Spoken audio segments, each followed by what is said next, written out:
સુંદર દુનિયામાં જીવીએ છીએ.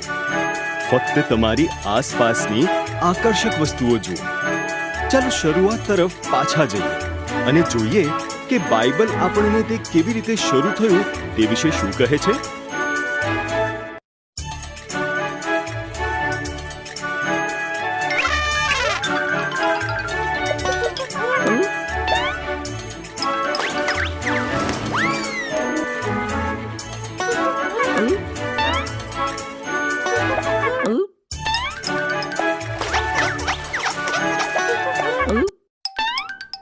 શરૂઆતમાં ઈશ્વરે આકાશ અને પૃથ્વી બનાવ્યા.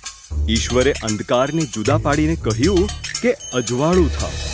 તેમણે અજવાળાને દિવસ અને અંધકારને રાત કહી છે. પહેલો દિવસ થયો.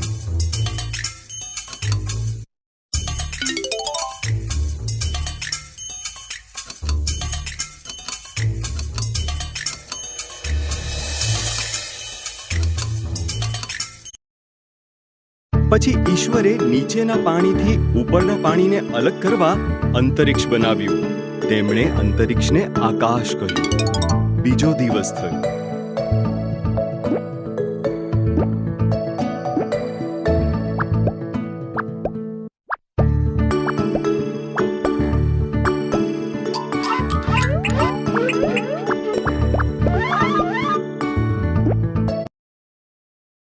ઈશ્વરે પાણીને ભેગા કર્યા અને કોરી જમીન દેખાઈ. તેમણે જમીનને ભૂમિ અને પાણીને સમુદ્ર કહ્યું. પછી તેમણે ઘાસ અને તેના જેવા છોડ, અનાજ અને ઝાડ બનાવ્યા.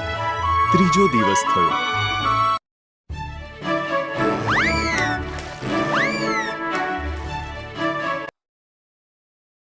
પછી ઈશ્વર આકાશમાં જ્યોતિઓ બનાવે છે.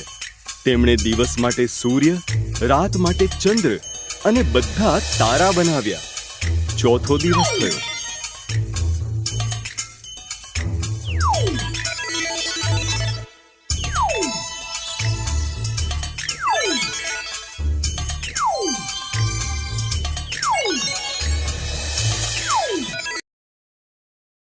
ઈશ્વરે પાણીમાં માછલીઓ તરતી મૂકી અને આકાશમાં પક્ષીઓ ઉડતા કર્યા.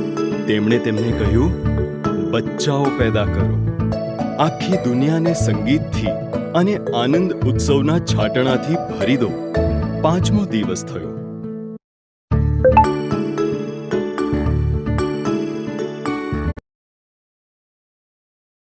પછી ઈશ્વરે પ્રાણીઓ બનાવ્યા. તેમણે ખેતરના પ્રાણીઓ, જંગલી પ્રાણીઓ અને એવા પ્રાણીઓ બનાવ્યા જે જમીન પર સરકીને ચાલે. ફક્ત એક બીજી વસ્તુ બનાવવાની છે. ઈશ્વરે કહ્યું, સૌથી વિશેષ વસ્તુ. તેથી તેમના સ્વરૂપ અને પ્રતિમા પ્રમાણે ઈશ્વરે પુરુષ અને સ્ત્રી બનાવ્યા. તેમણે કહ્યું, બાળકો ઉત્પન્ન કરો, દુનિયા પર અમલ કરો, માછલી, પક્ષીઓ અને પ્રાણીઓની સંભાળ રાખો. છઠ્ઠો દિવસ થયો.